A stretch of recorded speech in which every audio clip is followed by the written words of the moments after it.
Olha, eu vou começar o estúdio praticando o meu grego. Ontem na Grécia venceu o orri em vez do né. Venceu o não, a austeridade fiscal, em vez do sim. Gostou, galera? Bom, tenho certeza que você não fará igual quando você for comentar. Mas o sim ser né é um absurdo, né? É né, né? Como assim o sim é né? Mas é, né? Enfim, o governo grego, vocês viram que o Chechel voltou, né? Tá de volta. Sumiu 2 semanas, os assinantes, cara, cadê Chechel? Cadê você? Eu vim aqui só para te ver. Está de volta. O governo grego comemorou o resultado, mas a partir de hoje vai ter que trabalhar dobrado para negociar com os credores internacionais. O ministro das Finanças apresentou a renúncia para não atrapalhar as negociações. Até porque na semana passada esse ministro chamou os credores de terroristas. Então ele não está muito bem quisto no cenário internacional. Bianca Routier, direto de Atenas, aqui conta pra gente como é que está o dia aí depois do não no referendo. Bianca, boa tarde. Boa tarde, ou calispera para você, Maria, calispera a todos, complementando essa sua informação sobre o orri e o né. Não só o né significa sim, como orri. Quando os gregos falam orri, eles falam orri, com a cabeça assim. O então, não com a cabeça de sim. Causa bastante confusão aqui, pelo menos para mim. Bem, a principal mudança do dia aqui foi no Ministério. A principal novidade do dia foi a mudança no Ministério das Finanças. O nome do novo ministro é Efaklides Tsakalotos.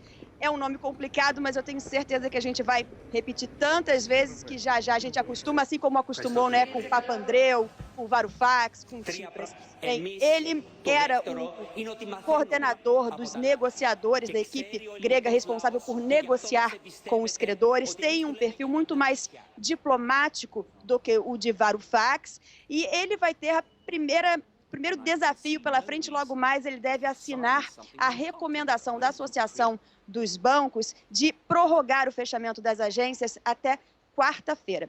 E falando sobre os bancos, a situação aqui é a cada dia mais delicada, às vezes até tensa. Eu presencio aqui todos os dias discussões nas filas dos bancos entre gregos que acham que o governo é o culpado por essa situação e também aqueles que acham que é o contrário, que os culpados são os países europeus. Bem, hoje eu gostaria de dividir com vocês uma história, Maria, que me marcou muito e que diz muito sobre a situação, sobre o drama que as pessoas aqui estão passando. Eu tinha minha última entrevista, eu vim aqui para ficar 3 dias, passei 2 semanas, eu tinha hoje a minha última entrevista na fila do banco, fui gravar a última pessoa, e aí, conversando com uma mulher, uma outra pessoa na fila começou a reclamar, houve um bate-boca entre elas, e essa mulher estava me contando que ela já está desempregada há 4 anos e meio. Ela estava com um filho de 11 anos. E depois dessa discussão, eu vi que ela respirou fundo, virou para o caixa eletrônico para sacar o dinheiro. Eu senti ali que ela ia chorar, aquilo já me emocionou muito. Eu saí com lágrima nos olhos, fui andando um quarteirão, aí parei para tomar uma água. De repente, ela toca no meu ombro, me chama chorando muito, e ela veio pedir desculpa pela outra pessoa. Disse que, na verdade, eu tenho que entender isso, porque é o desespero realmente dos gregos, é essa situação muito complicada que eles estão vivendo. E ela complementou a história, ela disse que não só ela está desempregada há 4 anos e meio, como o marido perdeu o emprego no ano passado, ele ficou muito estressado e teve um ataque cardíaco, morreu. Então ela está sozinha, cuidando de um filho de 11 anos de idade, sem dinheiro. Então, uma situação muito comovente. Ela me abraçou, chorando muito. É claro que mexeu muito comigo, né, Maria? E a gente fala muito aqui sobre as decisões de Bruxelas, sobre as negociações, sobre os discursos. E o que está acima de tudo isso é o povo, né? O sofrimento do povo grego. Sofrimento do povo grego, seu sofrimento que emociona, né? A gente vive seguindo as regras do mercado, né? Esse sujeito indeterminado que manda muito na vida da gente, nas economias do país. E por isso até, Bianca, passando a bola para o Galeno, que o Galeno hoje resolveu falar desse exemplo democrático que dá a Grécia, que é o berço da democracia, ao fazer com que a população dê a sua opinião, né? O seu ponto de vista. Isso, Maria. O governo do Syriza, o primeiro-ministro do Tsipras, eles podem ser acusados de muita coisa, Maria. Podem ser acusados de serem radicais de esquerda. Eles anunciam como tal, né? Syriza é uma sigla, quer dizer coalizão da esquerda radical. Pode ser acusado de não ser elegante, porque não usa gravata. Pode ser acusado de uma série de coisas, mas não de desonestidade, Maria. Isso que a Bianca acabou de nos retratar, esse sofrimento dos gregos, não foi alguma coisa que talvez aqui no Brasil nós tenhamos até nos acostumado, de certa forma. Nós, muitas vezes, seguidas vezes na nossa história, fomos enganados por pessoas que queriam se eleger ou se reeleger. É aquele candidato que diz que o outro vai confiscar a poupança e quando ele é eleito ele confisca. É aquele candidato que diz que a economia está bem e Maxi desvaloriza o real pouco depois. É aquela candidata que diz que nem que a vaca tussa determinadas coisas vão acontecer, a vaca está com pneumonia, ou seja, nós nos acostumamos a isso. Ele não. No momento que ele anunciou o referendo, que ocorreria 9 dias depois, ele fez o controle de capitais. Ele fez com que essas pessoas tivessem desesperadas. Os velhinhos não conseguiram, os aposentados não conseguiram tirar o dinheiro das suas economias. A dor veio antes. Ele não esperou isso para depois fazer as medidas. Ou seja, ele apresentou, olha, não dá para dizer que o que aconteceu na Grécia ontem foi, como eu ouvi algumas pessoas mais efusivas falando, a vitória da esperança sobre o medo. Não que não houvesse o medo, houve a voz do mercado ditando verdade, o mercado que aparentemente pensa, né? Como se não tivesse... Ninguém pode exigir do mercado que pense, porque não é essa a sua ideia, ganha dinheiro. Ou seja, não um mensurador de relações políticas, as relações de mercado. Mas, de qualquer maneira, o discurso de medo havia, mas não... Ou seja, a esperança existe? Não, em nenhum momento eles ofereceram esperança. O discurso do Syriza, do partido que levou para a população a decisão sobre o que é muito caro para a própria população estar submetida a esse tipo de ação, foi sincero, olha, é dor. Não aqui, não é a vitória contra o mal.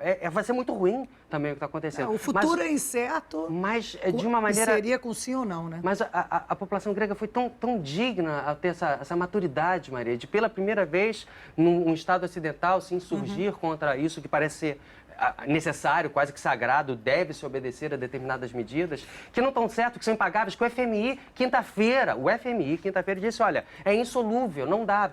Por mais que haja medidas de austeridade, tais quais estamos apresentando, não vai sanar o problema. Portanto, o problema é insanável. Olha, o problema é insanável, para começar, a Grécia tem uma dívida hoje de 320 bilhões de euros. Então, nesse momento, que se quer saber o seguinte, como é que a Grécia vai fazer? Vai conseguir pagar ou tentar pagar essa dívida e, ao mesmo tempo, conseguir continuar recebendo empréstimos, já que tomou essa decisão. Então, o cenário possível é um novo acordo, né? Lembrando que os líderes europeus vão se reunir amanhã em Bruxelas, Angela Merkel, François Hollande, entre outros. Segundo cenário não há acordo e a Grécia pode sair da zona do euro. E ainda o terceiro cenário o banco continua fechado, os bancos continuam fechados, já estão com problema de receber dinheiro mesmo, moeda, nota. Então, o terceiro cenário é realmente haver uma falência dos bancos, esse ninguém quer, e uma saída brusca da zona do euro. Eu quero só perguntar se eu já posso fazer bullying com o Garamboni, porque eu nunca vi em menos de 30 segundos, a pessoa deixa o telefone tocar e depois derruba um copo no chão. Isso. E um toque eu fiquei impressionada, entendeu? Você não pode pegar o meu título de desastrada do ano. Por favor. Foi homenagem aos Trapalhões, né? Não, foi incrível. Eu tô aqui olhando para a Bianca e de repente veio o telefone. Aí ele desesperado apagando. Aí depois, 2 segundos depois, ele dá um tapa no copo, assim, que tá tudo molhado no chão. Mas ele manteve a dignidade. É uma homenagem à Grécia, senhor Grécia. Eu acho que a água internou. Não é? Como é que é o brinde grego? É saúde, Maria. O saúde. Tchim. Esteridiamas, isso, favor. Para você, tá? Com água e tudo. Obrigado. Bom, agora, Luísa Belchior já pode conversar com a gente? Vamos saber os reflexos da decisão desse referendo, dessa vitória do não na Europa, né? Que o mercado europeu, já que a gente está falando aqui de mercado, o mercado sentiu o baque, né, desse não grego, Luísa. Boa tarde. Boa tarde, Maria. Sentiu sim as bolsas aqui, as principais bolsas amanheceram em queda, fecharam em queda, embora essa queda tenha ido diminuindo ao longo do dia. Foi também uma queda mais suave, digamos assim, que a da semana passada, de segunda-feira. Os mercados despertaram com a surpresa, né, da notícia do referendo. Dessa vez, os analistas acham que os mercados investidores já estavam mais anestesiados, digamos assim, esperando essa possível vitória do não, que foi o que aconteceu. Agora, essa vitória, segundo afirmou agora há pouco a agência Fitch, pode encaminhar, sim, a Grécia, mais possibilidade de encaminhar a Grécia para uma saída desordenada da zona do euro. Então, a bola acaba ficando na mão da União Europeia, que, por um lado, não quer ceder, exige as reformas da Grécia, mas, por outro lado, sabe que essa saída da Grécia é também muito prejudicial para a Europa, para países, por exemplo, como a Espanha, que Portugal, são os países que devem ser mais afetados com essa eventual saída da Grécia da zona do euro, segundo analistas, porque os investimentos caem, são países com economia mais volátil, podem ter que recorrer até a um segundo ou terceiro resgate bancário, no caso de algum dos países. O Conselho do Banco Central Europeu está reunido agora também, avaliando se mantém ou não mantém a liquidez para os bancos gregos. Aqui na Espanha, o presidente Mariano Rajoy começou o dia bem cedo, reunido com a sua equipe econômica, para avaliar esse cenário, né, com essa vitória do não. Lá em Lisboa, o primeiro-ministro Passos Coelho também deu puxão na orelha da Grécia, disse que a Grécia tem que pagar. Lisboa, Portugal, é considerado assim, a boa aluna, né, dos seus programas de resgate, então exige da Grécia esse pagamento, Maria. Pois é, Portugal está numa situação, né, que às vezes consideram parecida com a da Grécia, mas Portugal, como você disse, paga, não só paga a dívida, como paga às vezes adiantado, né? É o ótimo aluno. Passando a bola mais uma vez para o Galeno para arredondar aí essa questão europeia. Mas a Espanha não, né? Na Espanha também o desemprego, principalmente na juventude, é acima de 50% da população, Maria.